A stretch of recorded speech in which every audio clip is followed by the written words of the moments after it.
Codeine, Promethazine, ihan vittu aitoa Dirty Spritea, meillä ei ollut mitään vittu suomiliineja, me ei mitään vittu ripulilääkkeitä vittu ryystetä, niin haettiin sit pari pinttiä ja Spriteit paikallisesta Quickie Martista niin painettiin siihen tuplakuppiin, niin pistettiin jotain 0 femma siihen ja annettiin aseet meidän kavereille silleen, meillä oli Glocki, missä on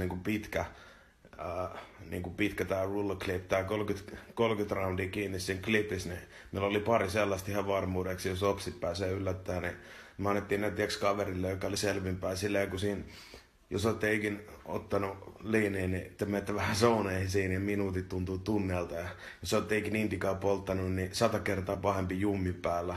Niin me oltiin Broidin kanssa siinä, meillä oli nämä parit klokit tässä näin, ja annettiin näistä kaverille, alettiin sippaa liiniä, ja mä olin semmoisella tripeä, niin vittu oli sanonut, että mä olin sen verran tripeällä, mutta tää asia, mikä oikeasti tapahtui siinä, niin me yritettiin kaverin kanssa lopettaa röökin poltto samalla siinä, koska mehän poltetaan vaan aitoa sääsää, että me ei mitään vittu röökiä polteta, niin me oltiin lopettaa röökin polttoa ja haettiin nikotiinipurkumia.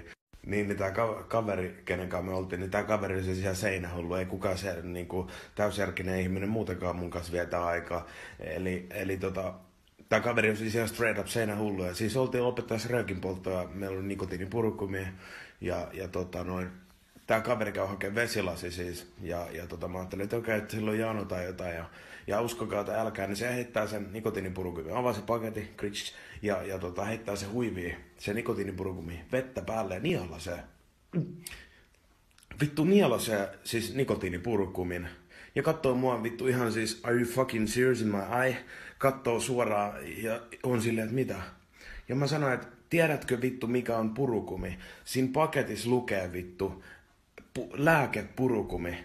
Nää on vittu juttuja, mitä on opittu siis joskus ekalla luokalla. Tää kaveri katsoo mua ihan vittu serious in my eyes. Ja vittu tää kaveri nielasee lääkepurukumin. Kyllä mä sanoin ihan suoraan, että vittu sä oot hullu. Et sanoin ihan suoraan, että vittu sä oot hulluin ihminen, ketä mä tiedän. Siis niin vitun hullu. Kun ihminen voi vaan olla hullu, niin vittu hullu sä oot.